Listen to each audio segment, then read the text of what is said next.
Shaft Toll, and today I'd like to talk to you about two remarkable women chiropractors who have helped get licensed in two areas of the world, even in the recent days. The first one is my friend Dr. Gina Roberts, and Dr. Gina went with her late husband Dr. Andy Roberts and Dr. Sean Dill, and they set practices up in Costa Rica. And they eventually got licensed through the University of Costa Rica. This was in 2010. And Dr. Gina held the first license as a female chiropractor. She said that there were people that were posing as chiropractors. They just thought that they heard some great words about it, but they didn't have any real training. And they were not really happy with them about starting this licensure effort. They did prevail, though, Dr. Dill and Dr. Roberts, and having the licensing is the beginning of Costa Rica getting some really great chiropractic care. So we're really proud of her in this effort. The next one is my own sister, Dr. Linda Atkinson, and from the time she was little, she always wanted to go to Asia. She was really fascinated with it, and when her two sons got grown and flown the nest, she decided that she would answer the ad for chiropractors who were going to go to China and practice there. And so off she went after selling everything, and after a very short time, she flew over there and experienced some of the great fun things of China, went through the Great Wall and went to Beijing and had all the wonderful things with that. And then they took her to Sichuan, Zhejiang, China, and that's where she practiced. They put her in the #1 People's Hospital in China, but Dr. Linda didn't know how to speak any Chinese, and there are so many different languages in Chinese. They said, let's just have interpreters, and so that's what she did. She actually learned how to practice through an interpreter, which is very difficult when you have to say hello to someone, or to tell them to sit down, or to do an exam on them, or to put them on an adjusting table, or turn their head, or anything like that. But she thrived through all of this. In fact, she took care of hundreds and hundreds of people during her stay in China. Initially, they put her in the physical therapy place in the #1 People's Hospital. But after she decided that she was going to take care of all the staff in the hospital, because they were all really curious what real chiropractic was like. Again, there were people that were practicing something that they thought was chiropractic and calling it. So she adjusted them, did their examinations, and did some x-rays of whatever she needed to do for them, and they found out what real chiropractic was like, and they loved it. In fact, the MDs there said she does not belong in the physical therapy wing. She belongs in the orthopedic wing with us, and the neurologists also thought that she belonged there with them as well. So it was a really nice melding of all the disciplines together in this Chinese hospital. They actually apologized to her at the end of the year that she was there, that they only gave her 9 parties. So she was celebrated quite a bit. She was blonde-haired and blue-eyed, and so she stood out quite a bit from the dark-haired and dark-eyed people that lived in the area. And so they saw her everywhere she went. There were only 6 Westerners there, and so everybody knew what she was doing. She told me that she felt like she was stalked by the paparazzi. Everybody knew every little thing she did, and so it was a relief to get away to her apartment at night, because she really was quite an introvert.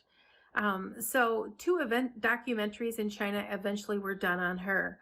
Unfortunately, in 2010 we lost her, and the world lost a great person, but she did hold the first license to practice chiropractic on mainland China, and we all here at Women Chiropractors are so proud of her. In fact, we named one of our very first scholarships after her in her remembrance. So many great women chiropractors in this world are doing so many amazing things, and we are so honored to present this to you today. Thank you. Bienvenida a Authentic Living Center en Troy, Michigan. Nosotros aquí hablamos español y quiero ayudar a usted si tiene problemas con su columna. Y nosotros somos quiroprácticos y tenemos la habilidad de ayudar a usted si tiene problemas de su salud. Y somos con la quiropráctica, tenemos la habilidad a revisar su espalda.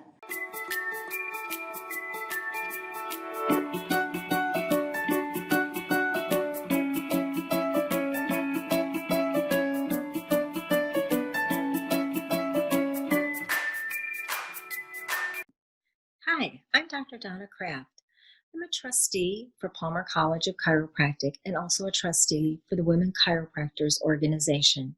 Today, I have the pleasure of presenting information about Canada's very first chiropractor, Almeda Jeanne Haldeman. At the turn of the century, her history was very typical, the hardship of women in rural North America, and how chiropractic often played a role in this setting. Her parents, Joshua Norman and Almeida Melissa Densmore, had 8 children. Almeida Jeanne was their 5th child and 2nd daughter.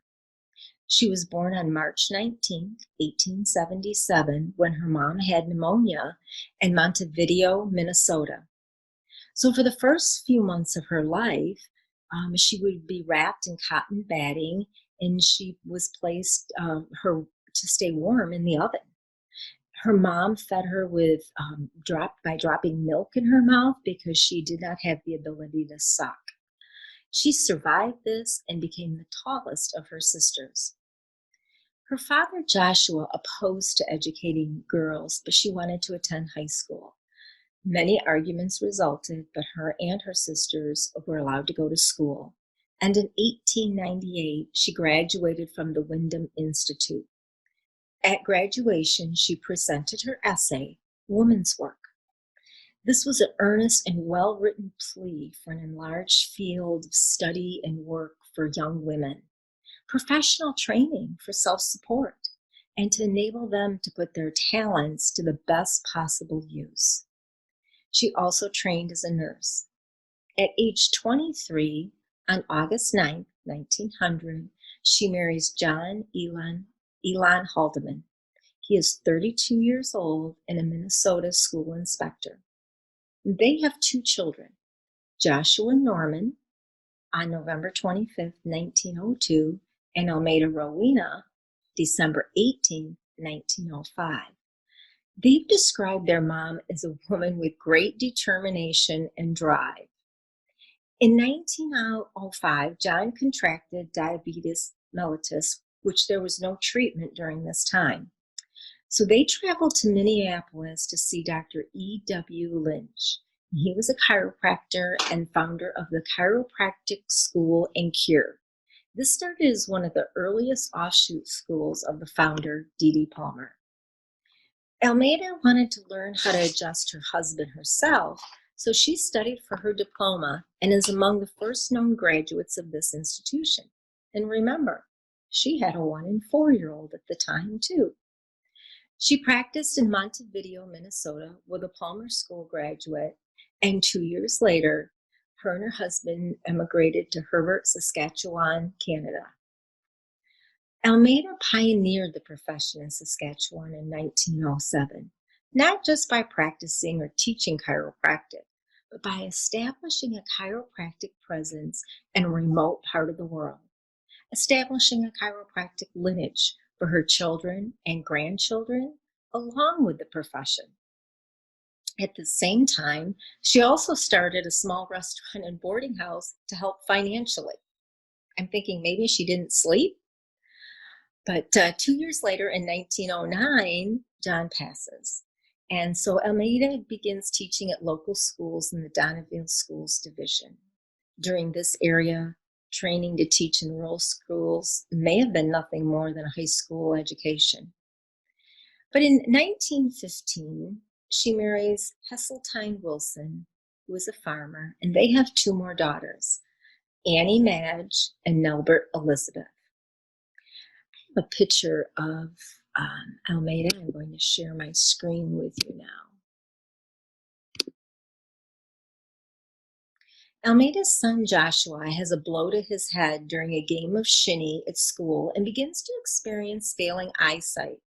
So she sends him to Palmer School of Chiropractic in Davenport, Iowa for treatment, and his vision normalized.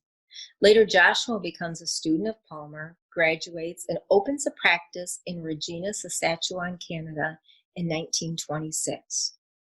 The next year, in 1927, Almeida travels to the Mayo Clinic in Rochester, Minnesota for gallstone surgery, and afterwards she's confined to bed for 3 years.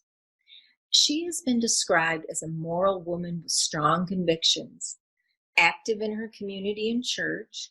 She promoted women's rights to vote.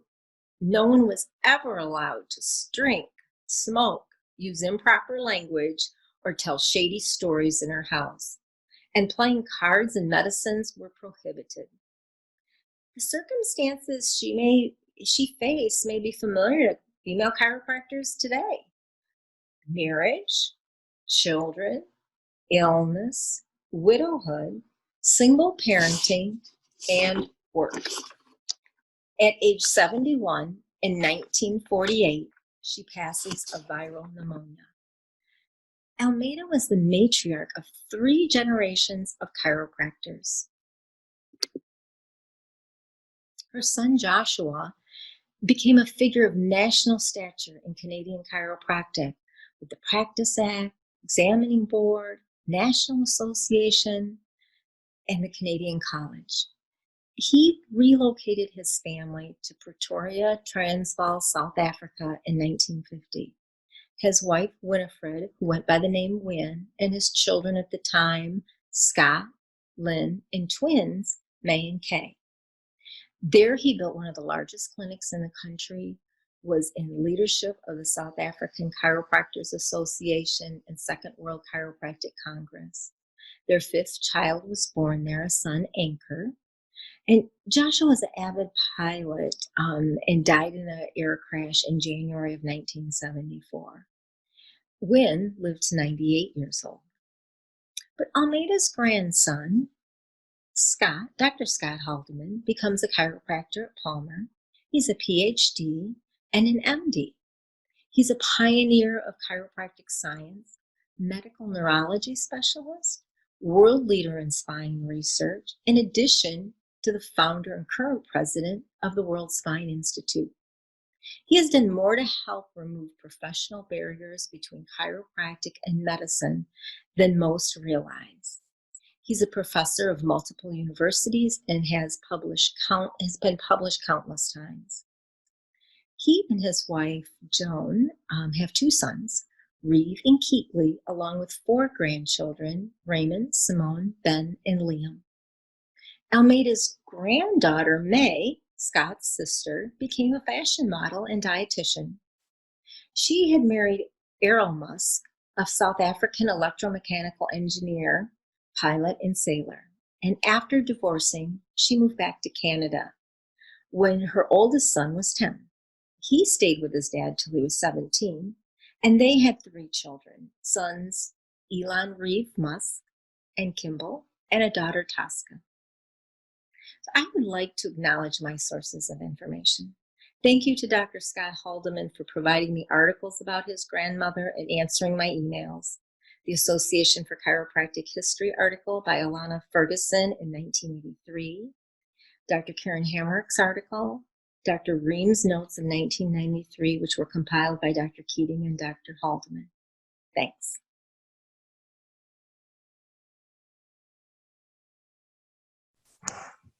Good morning, everybody. My name is Dr. Rosemary Batanjski. I am the proud president of Women Chiropractors nonprofit organization. Over the past year, we were excited as we were planning a class and a live event, hosting a live event for the celebration of chiropractic and the 125th year anniversary at Palmer this fall. As we were discussing the role models, our mentors, and the women who have made impact over the history of women in chiropractic, we were focused on some of the women from the original days in the 1900s to women from the past 50 and 60 years. And I couldn't help but notice that we have such a strong woman sitting across the table from us that has contributed so much to the chiropractic profession in the last 30 years. I've had the pleasure to work alongside Dr. Donna Craft for over 3 years now. And although she may be only 5 feet, she is one dynamic woman who I'm proud to call a friend, colleague, and fellow board member. Donna's commitment to hard work and excellence started in her early years on a farm in Michigan. Always driven, focused, and wanting more, she pursued a career in chiropractic. She was the first in her immediate family, a daughter to an immigrant father, to become a doctor. She fell in love with chiropractic at an early age. She is no stranger to boardrooms either, and has found herself in leadership across the nation from local, state, and national levels. She was always committed to the truth, excellence, and making chiropractic the best profession. She's created a legacy for so many women to follow and embrace. A 1986 graduate of Palmer, Dr. Donna Craft was the first woman elected as the president of the MDCE after holding numerous other positions with their organization since 2003. She was one of the first members of the first DICCP in 1996, a founding member of the ICA Council of Chiropractic Pediatrics, and she was the chair for 2 years for the Michigan Board of Chiropractic. In 2002, she was named Michigan Chiropractor of the Year, and she was inducted to the Palmer Academy of Chiropractic Fellows in 2015. Named International College of Chiropractors Fellow in 2016, Dr. Donna also joined the Palmer Board of Trustees. And most recently, upon her retirement in 2017, she generously donated proceeds from the sale of her practice to help fund and start the Women's Institute at Palmer. Over the last 3 years, she has continued to share her time, talent, and treasures to help women in chiropractors as a founding board member and secretary to our nonprofit organization. She is committed to service and dedicated to the chiropractic profession. When I interviewed her to learn more about her journey, I asked her to leave me with some words of wisdom. She said, always show up on time, do your work that you say you will do, and give 150% effort in all you do. Thank you, Dr. Donna Kraft, for everything you do for chiropractic and women in chiropractic, and happy anniversary.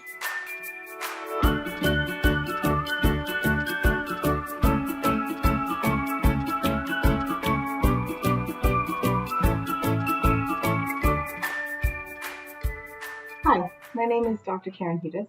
I am a board member of WDC and have been asked to highlight a trailblazer, a female chiropractor. I've chosen Dr. Jeanne Ohm, who is a Canadian, and she's been a trailblazer for women in chiropractic.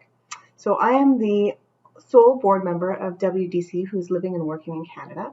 And in fact, I live within a few minutes of CMCC, the school here in Toronto. And every day on my way to my clinic, I drive by and I see Dr. Moss's name on the school. I didn't go to school here, and I've never before spoken or met Dr. Moss. But when I was asked to do a spotlight on WDC, who's a trailblazer for females in our profession, hers was the first name that I thought of. Fortunately for me, through one of our board members, I had the opportunity to speak with Dr. Moss in early August. Her story in chiropractic actually began an ocean away when she was a child. What's your chiropractic story? We all have one, don't we? On one, why did we become chiropractors? Dr. Moss is no different. Her mother, as a child, her mother had back problems, and at that time she was diagnosed with a slip disc by the National Health System in England and was told that she was going to have to wear a corset for the rest of her life. Well, Dr. Moss's mother, was not having any of it and went back to see her family doctor, who happened to know a naturopath as well as a chiropractor who treated her. She began treatment with him, and it was ultimately very successful. When Dr. Moss was graduating from high school, she knew a family friend who had just returned from Canada, from CMCC, finishing his studies there, and she began investigating chiropractic. She found out that a school brand new had opened in her hometown in the UK, and naturally she started her studies there, as the only woman in her class, at least to start with. That, she retorted, seems to be the story of my life. Isn't that so familiar for so many of our female chiropractic trailblazers? Okay, but so how did she get from there to here? That is an interesting and lesser known story. One of the professors that she had at the Anglo-European College of Chiropractic was Dr. Sidney Cook, who had come over from Palmer to teach. Dr. Moss remembers him as one of her favorite and best teachers that she'd ever had in her life. He was much beloved by the students, and at some point Dr. Cook was asked to leave the college and was let go. Remember, this was the 1960s, and the students were very upset and had decided to go on strike. I guess they couldn't get back into the school and had started applying to different schools in North America, but the school wrote ahead to all the schools in North America, telling the schools that they were troublemakers and not to admit them. The only school that did was CMCC. Dr. Moss said that she didn't know until very much later that the CMCC was in poor financial condition at that time. You see, the city of Toronto, where I live, had been installing their first subway systems, and apparently they cracked the foundation of CMCC's building. This is now chiropractic lore here in Canada. So it put the school into quite a bit of financial turmoil, and I guess the prospect of 10 students paying more fees must have been appealing. Of the 10 students that came with Dr. Moss to Canada, she was the only one who stayed, and yes, it was for a man to whom she's still married. Dr. Moss graduated in May of 1970 and began practice. In January 1971, she was asked to become a clinician at the student clinic, and this is when she first began working at the school. It was short-lived, though, because in 1973, she and her husband went to Italy to live. Thankfully, this didn't work out, and they returned to Canada in 1974. At that time, Dr. Moss started working full-time at the college while having a small practice that she worked at in the evenings. Throughout her time at CMCC, she worked at the clinic and graduated to administrative positions, became the interim clinic director.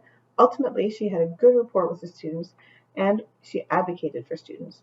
So she opened the Department of Student Services. She also taught technique, and eventually became the assistant dean of the school and went back to school herself to obtain an MBA. Later, she was named executive vice president. Here's where it gets interesting and, in my opinion, amusing. Dr. Moss told me that she was happy in the position of executive vice president and really not interested in the job of president. At the time, the president of the school, Dr. Coulter, was on sabbatical for a year, and she was appointed interim president. It was a very successful year for her, and she was encouraged to apply for the president's position. Several of the candidates who were shortlisted for the job asked to meet with her, and she recalls thinking, this isn't really a good fit with all of the candidates, and despite her misgivings that she wasn't ready for some aspects of the position, she applied. Of course she did. And she became the first female president of CMCC. Now, I believe that there was likely, I think, at least one other female president of a chiropractic college before her, but this was definitely a first for Canada.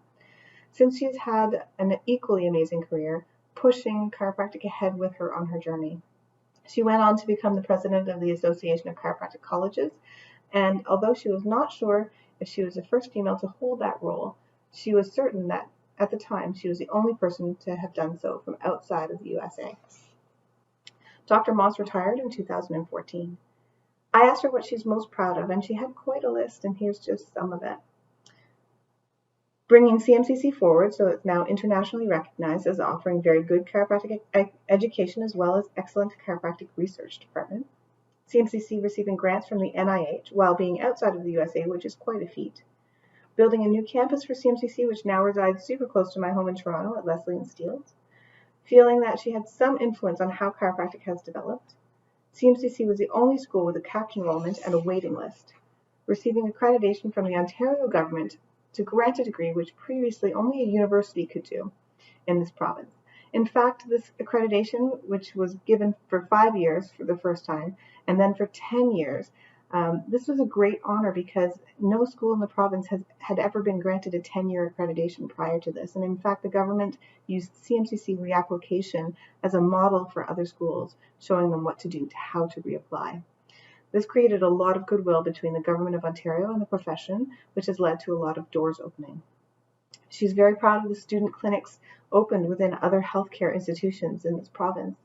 Anishinaabe, St. John's Rehab Hospital, Community Healthcare Centers, Mukibam Organization, which works with duly diagnosed individuals, both adults and children, and St. Michael's Hospital, where CMCC worked closely with AIDS and HIV organizations to improve the lives of HIV and AIDS patients.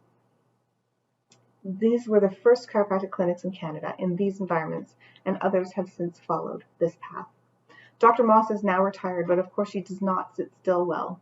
In her retirement, she's now the president of CCE International that sets minimum standards for chiropractic accrediting agencies around the world. She sits on the Canadian Chiropractic Guidelines Steering Committee, and that sets Canadian chiropractic guidelines, and is president of World Spine Care Canada, a charitable organization registered here in Canada, the USA, and the UK. This was founded by Dr. Scott Haldeman to provide evidence-based spine care in underserved areas of the world. Currently, there's clinics in Botswana, Dominican Republic, India, and Ghana. I got all of that in a 30-minute phone conversation. Dr. Moss and I are going to have coffee soon. Can you imagine what else I might learn?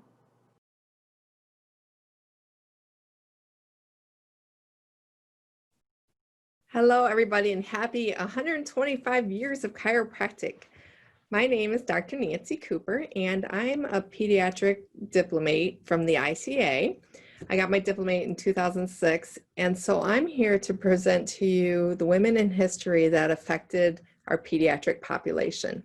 So let's go ahead and get started with the first one. Let's see here. We have Dr. Lorraine Golden, who founded Kentuckiana back in 1957. Dr. Golden took an Army hospital and leased it from the government for free to help take care of handicapped children in the town of Louisville, Kentucky. She continued on as CEO of this organization until her death, and it is still running to this day. We're in the year 2020 now.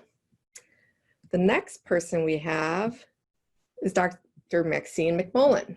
Dr. Maxine was actually a professor at Palmer College of Chiropractic, and she, along with Dr. Joan Falone and Peter Fish, developed the DICCP program through the ICA in conjunction with Palmer College to create the very first diplomate in pediatric program.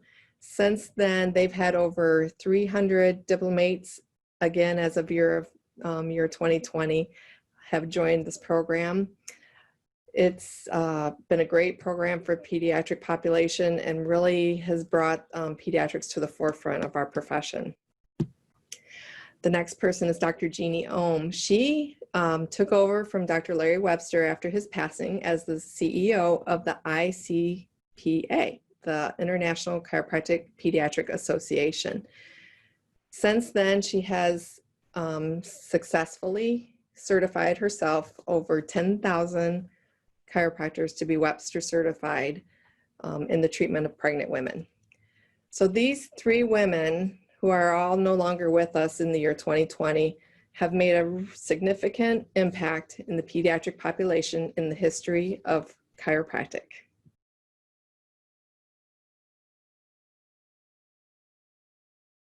So the chiropractic major premise is that there's a universal intelligence. There's an intelligence, it's not chaos, it's not random, but an intelligence present everywhere, in all matter, in us, connecting all of us, connecting the universe together.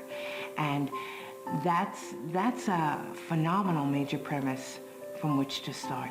When you recognize that there's an intelligence, our whole perspective shifts from doubt, from fear, from unknowing, that at least there's a sense of intelligence, order, that something knows, and that allows us in practical things in life. Well, I can trust my body when I'm giving birth because there is an intelligence that knows just what's happening. I can trust the physical activities of my body. Maybe I can trust my relationships better because there is this intelligence, there is an order. And it takes us from that place of fear where we're responding out of fear, not sure if everything's okay, to a place, it's okay, it's all okay.